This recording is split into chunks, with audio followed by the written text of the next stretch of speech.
Trinetra Churu update में आपका स्वागत है। मुख्यमंत्री अशोक गहलोत के आज अचानक अस्वस्थ होने के साथ ही जिला मुख्यालय के कांग्रेस कार्यकर्ताओं में चिंता की लहर दौड़ गई। दर्जनों कार्यकर्ता चूरू शहर ब्लॉक कांग्रेस के पूर्व अध्यक्ष राधेश्याम चोटिया के कार्यालय पर पहुंच गए और मुख्यमंत्री के स्वास्थ्य के बारे में जयपुर के नेताओं से जानकारी प्राप्त की। इसके बाद प्रमुख कार्यकर्ताओं ने विश्वकर्मा मंदिर में पूजा अर्चना करते हुए सुंदरकांड व हनुमान चालीसा का पाठ कर मुख्यमंत्री के शीघ्र स्वस्थ होने की प्रार्थना की। इस दौरान कांग्रेस सेवा दल के पूर्व जिलाध्यक्ष रतनलाल जांगीड़, सुबोध मासूम, राजस्थान ब्राह्मण महासभा के तहसील अध्यक्ष महेश मिश्रा आदि उपस्थित थे। श्रीमान अशोक जी गहलोत की अचानक तबीयत खराब होने पर हम उनके फॉलोअर्स कांग्रेस के कार्यकर्ताओं ने भगवान श्री विश्वकर्मा जी के मंदिर में पूजा अर्चना कर उनके शीघ्र स्वस्थ होने की कामना करने के लिए यहाँ आए हैं। ईश्वर से हमारी प्रार्थना है कि गरीबों के मसीहा गहलोत साहब को शीघ्र स्वस्थ करें ताकि वे राजस्थान की सेवा में जुटे रहें। वहीं रतनगढ़ में युवक कांग्रेस के कार्यकर्ताओं ने भी आज मुख्यमंत्री अशोक गहलोत के स्वास्थ्य लाभ को लेकर ईश्वर से कामना की। पालिका सहव्रत सदस्य रामवीर सिंह राइका के नेतृत्व में कार्यकर्ताओं ने सुंदरकांड व हनुमान चालीसा का पाठ कर मुख्यमंत्री के जल्द स्वस्थ होने की कामना की। इस अवसर पर संदीप सिंह भूजासर, प्रदीप सिंह, मुकेश कड़वासरा सहित कई कार्यकर्ता उपस्थित थे। जिला मुख्यालय पर आज जिला प्रमुख वंदना आर्य व तारानगर के भाजपा नेता राकेश जांगीड़ के नेतृत्व में भाजपा के कार्यकर्ताओं ने जिला पुलिस अधीक्षक को एक ज्ञापन सौंपा। इस दौरान जांगीड़ ने बताया कि राजगढ़ तहसील के अमरपुरा गांव के देबूराम मेघवाल ने 22 जुलाई को गांव के कुछ व्यक्तियों पर पुलिस थाना राजगढ़ में मारपीट को लेकर रिपोर्ट दर्ज करवाई थी, जिसको लेकर आज दिनांक तक कोई कार्रवाई नहीं की गई है। इसलिए उक्त मामले को लेकर निष्पक्ष जांच एवं न्याय दिलाने की मांग को लेकर आज यह ज्ञापन दिया गया है। इस मौके पर भाजपा अनुसूचित जाति मोर्चा के जिला अध्यक्ष अजीत मेघवाल, रवि आर्य, हरिराम चोपड़ा आदि मौजूद रहे। दलितों पे अत्याचार बंद करो, बंद करो। देबूराम को न्याय दो, न्याय दो, न्याय दो। गहलोत तेरी तानाशाही नहीं चलेगी, नहीं चलेगी। गहलोत तेरी हिटलरशाही नहीं चलेगी, नहीं चलेगी। दलितों पे अत्याचार बंद करो, बंद करो, बंद करो। देबूराम मेघवाल अपने प्लॉट के अंदर गाय को काटने के लिए गया था, तब वहाँ के पड़ोसी सुनील कुमार और उनके माताजी पिताजी तीनों ने पकड़ के देबूराम को बुरी तरह से कूटा। उनके सिर के अंदर 16 टाँके आए हैं, हाथ फ्रैक्चर हो गया और देबूराम ने 22 तारीख को अपना परिवार दे दिया था। उसके बाद 25 तारीख को दूसरी क्रॉस FIR हुई है। हम अनुसंधान अधिकारी से ये चाहते हैं कि देबूराम को न्याय मिले, जबकि हमें अंदेशा हुआ है कि देबूराम के साथ इंसाफ नहीं हो रहा। अनुसंधान अधिकारी से हम बार बार मिले, हमने बताया कि देबूराम सच्चा है, लेकिन उसके बावजूद अनुसंधान अधिकारी कह रहे हैं कि मेरे पे राजनीतिक प्रेशर है, मैं आप अपनी तफ्तीश कहीं अन्य करवा ले। देबूराम के ऊपर आरोप लगाया है कि देबूराम 3 दिन बाद जो क्रॉस मुकदमा है, आरोप लगाया कि देबूराम किसी के घर में घुस गया, जबकि ये पूरा गांव खड़ा है। एक गांव का सदस्य ये कह दे कि देबूराम में घुसा है तो हम मान लेंगे। हम आज अपनी मांग लेके SP साहब से मिलना चाहते हैं कि हमें न्याय चाहिए। कि कांग्रेस सरकार दलितों पर इतने अत्याचार हो रहे हैं, किसी प्रकार का कोई उन पे ध्यान नहीं दिया जा रहा है। तो आज SP साहब को हम ज्ञापन सौंपने जा रहे हैं कि हमारे जो दलित समाज है उनके खिलाफ, उनके लिए न्याय दिया जाए, उनसे उचित न्याय किया जाए। हम उनसे ये आशा रखते हैं। सरदार शहर में आज नौजवान सभा के रामकृष्ण छिपा के नेतृत्व में शहर की विभिन्न मांगों को लेकर नगर पालिका EO को एक ज्ञापन दिया गया। छिपा ने बताया कि शहर में अनेक समस्या है, जिनमें से प्रमुख समस्या आवारा पशु है। इसके अतिरिक्त ज्ञापन में खाद्य सुरक्षा के लाभ से वंचित लोगों को जोड़ने, बंद पोर्टल को खोलने, नगर पालिका क्षेत्र में मुख्य स्थान को या किसी पार्क का नाम शहीद भगत सिंह रखकर मूर्ति लगाने सहित अनेक समस्याओं के समाधान की मांग की गई है। इस दौरान मोहम्मद सलीम, पंकज सारण, रजाक खान सहित बड़ी संख्या में कार्यकर्ता मौजूद रहे। आज भारत की जनवादी नौजवान सभा की तरफ से नगर पालिका आयोग को नगर पालिका क्षेत्र में जो आवारा पशु है उनका समाधान नगर पालिका करे। उनको चाहे गौशाला में भेजे, कहीं भेजे, लेकिन जो आवारा पशु घूम रहे हैं निश्चित तौर पर जो इंसानों को, अन्य लोगों को जिस तरीके से तकलीफ़ दे रही है, निश्चित तौर पर आने वाले दिनों के अंदर ये काफ़ी संख्या में बढ़ेगी। इसलिए हमारी मांग है कि नगर पालिका उसको सुव्यवस्थित करके उनको या तो गौशाला में घाले या और व्यवस्था करे, नगर पालिका उनकी सही करने की व्यवस्था करे। और इनके अलावा हमारे 10 सूत्री मांग पत्र है। एक भगत सिंह पार्क या भगत सिंह चौक उसका नाम रखें और उस पर भगत सिंह की मूर्ति की स्थापना की जाए, ये भी हमारी मांग है। और शहरी क्षेत्र के अंदर जो पोर्टल बंद किया गया है खाद्य सुरक्षा का और जो पात्र लोग हैं उनको नहीं जोड़ा गया है, तो हमारी मांग है वे पोर्टल जल्दी से जल्दी खोलकर और उन जो पात्र है उनको वो खाद्य सुरक्षा का लाभ दिया जाए। इसके अलावा नए राशन कार्ड बनाने की मांग भी हमने मांग पत्र में शामिल की है। भी नए राशन कार्ड बनाया जाए तुरंत प्रभाव से, और टूटी सड़कें, सीवरेज, तमाम मांगों को लेकर आज नौजवान सभा ने ज्ञापन दिया है। और जो नए नाम जोड़ने की मांग है वो भी इसमें शामिल है। और 8 सितंबर तक अगर हमारी मांगों पर कोई ध्यान नहीं दिया गया तो 9 सितंबर को आने वाली हम जोरदार तरीके से यहाँ विरोध प्रदर्शन करेंगे, नगर पालिका का पुतला दहन करेंगे। और फिर भी हमारी बात अगर नहीं सुनते हैं तो हम शहर के वार्डों में जाएंगे, शहर के लोगों को लेकर नगर पालिका का घेराव करेंगे। और घेराव जब तक करेंगे जब तक हमारी मांगें नहीं मानी जाती। इंदिरा गांधी पंचायती राज एवं ग्रामीण विकास संस्थान की ओर से चूरू के पेंशनर विभाग में चल रहा 3 दिवसीय जिला स्तरीय रिफ्रेशर TOT प्रशिक्षण आज संपन्न हुआ। इस दौरान शिविर में ब्लॉक प्रशिक्षक दल के सदस्यों ने भाग लिया। जिला परिषद के मुख्य कार्यकारी अधिकारी रामनिवास जाट ने कहा कि सरकार की कल्याणकारी योजनाओं का लाभ गांव में अंतिम छोर पर बैठे व्यक्ति को मिले और लोगों को एक बेहतर शासन प्रशासन व्यवस्था का एहसास हो, इसी में हमारी सार्थकता है। उन्होंने कहा कि यहाँ ली गई जानकारी और सीखे गए कौशल का उपयोग प्रशिक्षण के दौरान करें। इस अवसर पर बीदासर प्रधान संतोष मेघवाल, पूर्व प्रधान निर्मला सिंघल, सहायक निदेशक जनसंपर्क कुमार अजय सहित संभागीगण मौजूद थे। राज्य स्तरीय the nursing teachers association of India के आह्वान पर जिला शाखा चूरू की ओर से 11 सूत्री मांगों को लेकर जिला अध्यक्ष बजरंग हर्षवाल के नेतृत्व में मुख्यमंत्री के नाम जिला कलेक्टर को एक ज्ञापन सौंपा गया। NTIA के संयुक्त सचिव रमेश कुमार ढाका ने बताया कि ज्ञापन में PHN का पद नाम नर्सिंग ट्यूटर करने, नर्सिंग ट्यूटर को लेक्चर कम असिस्टेंट प्रोफेसर करने, नर्सिंग अधीक्षक ANMTC का प्रिंसिपल करने का आग्रह किया गया है। रतनगढ़ के राजकीय संचियालाल बैद बालिका उच्च माध्यमिक स्कूल में आज शिक्षक अभिभावक बैठक का आयोजन किया गया। पूर्व पालिका उपाध्यक्ष रामगोपाल चौधरी के मुख्य अतिथि में हुई बैठक में 1 सितंबर से होने वाले स्कूल संचालन पर चर्चा की गई।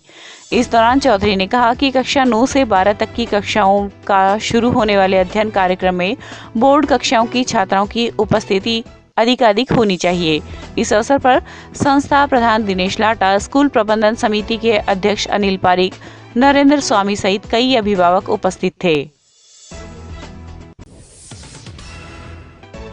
राजलदेसर कस्बे की निकटवर्ती ग्राम पंचायत बीनादेसर के सीनियर उच्च माध्यमिक विद्यालय में बीनादेसर सेवा समिति की ओर से विद्यालय में रसोई रूम का निर्माण करवाया गया, जिसका उद्घाटन आज राजलदेसर ग्रेट व्हाइट कंपनी के भामाशाह कैलाश डीडवानिया, विद्यालय की प्रधानाचार्य अंजू खेड़ीवाल, श्री राजलदेसर गौशाला के अध्यक्ष रामावतार सोनी आदि ने फीता काट कर किया। राजस्थान ग्राम सेवा संघ के प्रदेशाध्यक्ष ललित दादीश ने कहा कि इस विद्यालय को देखकर ऐसा लग रहा है जैसे किसी निजी शिक्षण संस्थान में हम आए हैं। विद्यालय की शानदार व्यवस्था की जितनी प्रशंसा की जाए कम है। इस अवसर पर परिसर में भामाशाह के द्वारा पौधरोपण भी किया गया। कार्यक्रम के दौरान भामाशाह कैलाश डीडवानिया, प्रभुदयाल, रमेश सारस्वत आदि का शॉल, साफा, माला पहनाकर व मोमेंटो प्रदान कर सम्मान किया गया।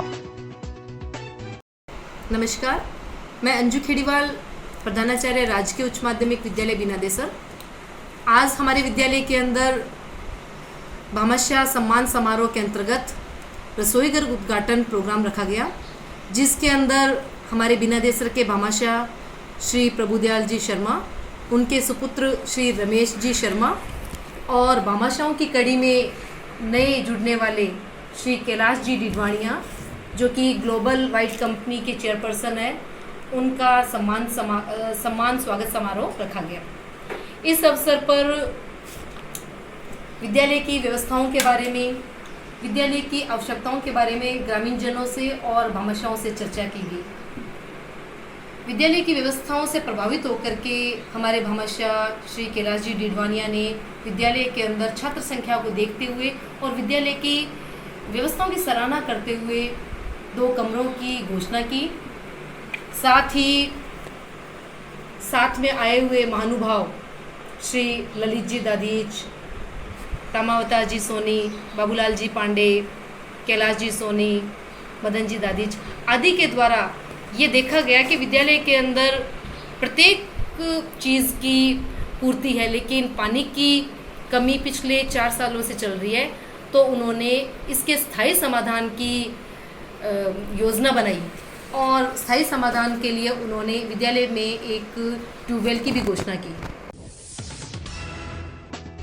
जिला मुख्यालय पर आज जिला कलेक्टर को ज्ञापन देते हुए शेखावत कॉलोनी के अजीज खान ने बताया कि मोहल्ले में एक मकान के पीछे मोबाइल टावर लगाया जा रहा है, जिसको लेकर आस पड़ोस के लोगों व मोहल्लों में काफी रोष व्याप्त है। आबादी क्षेत्र होने के कारण यहाँ टावर लगने से गंभीर बीमारियों का सामना करना पड़ सकता है, इसलिए जिला कलेक्टर को पूर्व में अवगत करवाकर टावर निर्माण पर तुरंत प्रभाव से रोक लगाने की मांग की गई है। मैं जिलाध्यक्ष बोल रहा हूँ ऑल इंडिया कांग्रेस पार्टी को, और मेरे लेटर पर लिखे कलेक्टर साहब को मैं दे रहा हूँ। और कलेक्टर साहब को ये प्रदर्शन ज़्यादा फैलता है। पहली इशू जो हो रही है टायर उसमें लग रहा है। पहले हम लोग कलेक्टर साहब को बोल दिया है कि ये टावर हटाने की हम कोशिश करके एप्लीकेशन दे चुके हैं, दूसरी और एप्लीकेशन दे रहे हैं। अब ये नया टायर लगाने की और कोशिश कर रहे हैं ये लोग। हम लोग इसका ये कॉलोनी है, बड़ी कॉलोनी है, इसके अंदर प्रदर्शन ज़्यादा बंद है और इसलिए तुरंत प्रभाव से है इसको हटाया जाए। सब नगर परिषद से कोई परमिशन नहीं लिया है, लोग खुद आपका जाति लगा रहे हैं। आपका जाति लगा, नगर परिषद से कोई गवर्नमेंट से पावर नहीं लिया है। नए कॉलोनी वाले को किसी को पूछे, कॉलोनी वाला पूरा विरोध कर रहा है। मेरे पास आके बोले आपको लेटर पेड आप लिख के दो। मैं आपको लेटर पेड लिख के दे रहा हूँ, कलेक्टर साहब को दे रहा हूँ माल। क्या नाम आपका? मेरा नाम अजीज खान।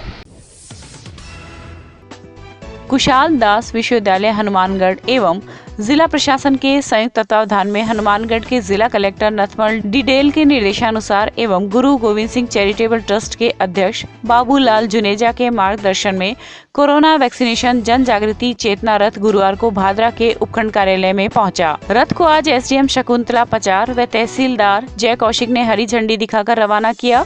इस अवसर पर विश्वविद्यालय प्रशासक छत्र साल सिंह राघव, ACVEO सागरमल छीपा, श्याम शिक्षण संस्थान के प्रबंधक अमरनाथ शर्मा आदि मौजूद रहे। हमने लगभग सभी जितने 6 उपखंड है उनमें सब में लगभग हमने काम पूरा कर दिया है। इसका शुभारंभ 20 जुलाई 2021 को जिला कलेक्टर श्री नथमल डिडेल ने जिला कार्यालय से इसको शुरू किया। उसके बाद में फिर हनुमानगढ़ उपखंड पूरा हुआ, उसके पश्चात संगरिया, फिर पिपी, उसके बाद पीलीबंगा, रावतसर, उसके बाद नौहर और आज हम भादरा से इसका शुभारंभ करवा रहे हैं। इसके लिए प्रामाणिकता के तौर पर मैं बताना चाहूँगा कि हमने एक रजिस्टर संचालित किया है। जिस भी ग्राम पंचायत में जाएगा वहाँ के कुछ ग्रामीणों के सिग्नेचर होंगे, प्रतिनिधियों, CHC, PHC के इंचार्जेस के दस्तखत हो रहे हैं। आदर्श शिक्षक संघ के वरिष्ठ कार्यकर्ता ख्यालीराम वशिष्ठ की श्रद्धांजलि सभा आज चूरू की बालिका आदर्श विद्या मंदिर में संपन्न हुई। विद्या भारती के पदाधिकारियों तथा राष्ट्रीय स्वयंसेवक संघ सहित विविध प्रकार के संगठन के कार्यकर्ताओं ने उन्हें श्रद्धांजलि दी तथा उनके चित्र के समक्ष पुष्प अर्पित किए। संघ के वरिष्ठ कार्यकर्ता जयप्रकाश शर्मा ने बताया कि ख्यालीराम एक आदर्श शिक्षक, एक आदर्श प्रेरणा स्रोत व एक आदर्श कार्यकर्ता थे। उन्होंने आदर्श व्यक्तित्व का निर्माण करने का प्रयास किया। इस अवसर पर आदर्श शिक्षण संस्थान के जिला व्यवस्थापक ओम प्रकाश गोस्वामी, जिला अध्यक्ष मदन लाल प्रजापत, सेवा भारती के कार्यकर्ता भानु प्रकाश तंवर आदि ने भी उनके कृतित्व और व्यक्तित्व पर विचार प्रकट किए। रतनगढ़ की ग्राम पंचायत सेला के दर्जनों लोग आज पुलिस थाना पहुंचे तथा एक कांस्टेबल द्वारा की जा रही हरकतों पर अंकुश लगाकर कानूनी कार्रवाई करने की मांग करते हुए थानाधिकारी के नाम सब इंस्पेक्टर राधेश्याम को ज्ञापन दिया गया। ज्ञापन में लिखा गया कि सरदारशहर पुलिस थाना में पदस्थापित कांस्टेबल गांव सेला का निवासी है और अभी छुट्टी पर गांव आया हुआ है। 25 अगस्त को सरकारी स्कूल की दीवार के पास लगी हुई तारबंदी को एंग्लो सहित तोड़कर कांस्टेबल व उसके साथियों ने सरकारी संपत्ति को नुकसान पहुंचाया है। इस दौरान पुलिस ने उक्त ज्ञापन को लेकर ग्रामीणों को आश्वासन दिया है कि शीघ्र ही उचित कार्रवाई की जाएगी। हमारे गांव का ही बंदा है जो राजस्थान पुलिस में ऑन ड्यूटी है सरदारशहर थाने में। वो क्या है, जब भी 5-6 दिन से 7-8 दिन से गांव आता है तो बदमाशी करता है। 2-4-5 असामाजिक तत्वों को लेकर के गट्टे पे बैठ जाता है। रात को 11-12 बजे तक शराब पीता है, बदमाशी करता है। पीछे 1-1.5 महीने पहले सार्वजनिक संपत्ति को नुकसान पहुंचाता रहता है। 1-1.5 महीने पहले एक जोड़ का सौंदर्यीकरण किया था, तो उसमें क्या है, उन्होंने 2-4-5 आए असामाजिक तत्व है और सरपंच साहब के विरोध में कभी चुनावी रंजिश को लेकर के और वो वहाँ छतरियाँ वगैरह तोड़ दी। और उसके बाद में अब जो तारबंदी हो रही है वहाँ पे फेसिंग हो रही है पौधरोपण के लिए, तो उसमें भी है ना, वो रात को 8-9 बजे, परसों की शायद बात है, परसों रात को 8 बजे के लगभग वो उनको तोड़ रहा था। तो उसने कहा हम तो ऐसे ही करेंगे, मैं SC/ST का मुकदमा लगा दूंगा और मेरे से आपको डरना पड़ेगा और हमारे पास तो एक हथियार है जिसमें मुकदमे में फंसा देंगे आपको। और इस तरह से अमानी व्यवहार करता है सबके साथ। गाली गलौज करी, रात को 10-11 बजे तक गाली गलौज कर रहा था स्टैंड पे, और उसका वीडियो भी है हमारे पास में सारे। तो इस तरह से क्या हम चाहते हैं कि प्रशासन से कि कानूनी कार्रवाई करी जाए और उसको उस तरीके से रोका जाए कि वो ऐसी बदमाशियां ना करे। वहीं राजस्थान पुलिस में कार्यरत कांस्टेबल ने गांव सेला के सरपंच सहित एवं पर बंधक बनाने का आरोप लगाते हुए पुलिस में मामला दर्ज करवाया है। पुलिस ने बताया कि सरदारशहर थाना में पदस्थापित कांस्टेबल छुट्टी पर तहसील के गांव सेला स्थित अपने घर आया हुआ है। 25 अगस्त की रात वह सामान लेने के लिए गाँव की दुकान पर गया हुआ था। कांस्टेबल के पास किसी परिचित का फोन आया तो वह गाँव के बस स्टैंड के पास स्थित पीपल गट्टे पर बैठ गया। इसी दौरान गाड़ियां आकर रुकी जिसमें गांव के सरपंच सहित कई लोग वहां पर आए तथा उसे घेर लिया व आधे घंटे तक बंधक बनाकर रखा। इसी दौरान कांस्टेबल के परिजन मौके पर पहुंच गए तो ये लोग वहां से फरार हो गए। पुलिस ने SC/ST एक्ट सहित विभिन्न धाराओं में मामला दर्ज कर जांच शुरू कर दी है। 25 तारीख को रात को गाँव में दुकान से कुछ सामान लेके मेरे घर जा रहा था। रास्ते में बस स्टैंड में पहुंचा तो मेरे पास कोई फ़ोन आ गया, तो मैंने बाइक खड़ी करके और फ़ोन पे बात करते स्टैंड पे पीपल गट्टा बना हुआ वहाँ बैठ गया। करीब आधा 1 मिनट बाद 4 गाड़ियाँ आके मेरे चारों तरफ रुकी और उसमें से वो हमारे गांव के सरपंच हैं, 5-7 अन्य अंधेरे मेरे को दिखे नहीं वो कौन थे। वो आके और उन्होंने मेरे को घेर लिया और करीबन आधा घंटे तक मेरे को बंधक बनाए रखा। और मेरे पे आरोप ये लगाने झूठे आरोप लगाने चालू किए कि तूने गांव की तारबंदी तोड़ दी, ये कर दी और तू पुलिस का धमकी हमें देता है, SC/ST का मुकदमा कर दूंगा, तेरी औकात क्या है, हमारे निकले तेरी औकात क्या है कि हमारे पे मुकदमा कर देगा, तू ऐसे कर देगा। ऐसे करके उन्होंने मेरे को कम से कम आधे घंटे तक बंधक बनाया। उसके बाद मेरी माँ, मेरी बहन और मेरी मिसेज ये उन्होंने आगे और रात चलते लोग जो शोर शराबा सुन के और भी इकट्ठे हुए, गांव के खूब सारे आदमी वहाँ इकट्ठा हो गए। मेरी मम्मी, मेरी बहन और मेरी पत्नी वहाँ से मेरे को ले गए थे। 4 गाड़ियाँ लेके आए और हथियारों से भी लैस थे वो। उसके बाद मेरे जाति से गाड़ियाँ निकाली। इन धाराओं में मैंने मुकदमा दर्ज करवाया। चूरू शहर के नया बस स्टैंड रोड पर गुरुवार देर रात कार की टक्कर से स्कूटी सवार एक निजी फाइनेंस कंपनी के मैनेजर की मौत हो गई, जबकि घटना के बाद चालक कार सहित मौके से फरार हो गया। कोतवाली पुलिस थाना के ASI वीरेंद्र सिंह ने बताया कि करीरी जयपुर ग्रामीण निवासी 35 वर्षीय शिवराज सिंह चूरू में एक निजी फाइनेंस कंपनी में मैनेजर की पोस्ट पर कार्यरत था। पुलिस ने फाइनेंस कंपनी के थैलासर निवासी शक्ति सिंह की रिपोर्ट पर मामला दर्ज कर जांच शुरू कर दी है। रात 11:50 पर नए बस स्टैंड के पास स्कूटी सवार की कार की चपेट में आने से मृत्यु हुई, जिसका पोस्टमार्टम किया जा रहा है। घटना क्या है? विदित रात्रि को शिवराज सिंह स्नो महेंद्र सिंह जो फाइनेंस कंपनी चूरू में कार्यरत थे, जो अपने जरूरी कागजात लेने के लिए स्कूटी से कलेक्ट्री जा रहे थे, रास्ते में कार की चपेट में आने से दुर्घटना की हुई।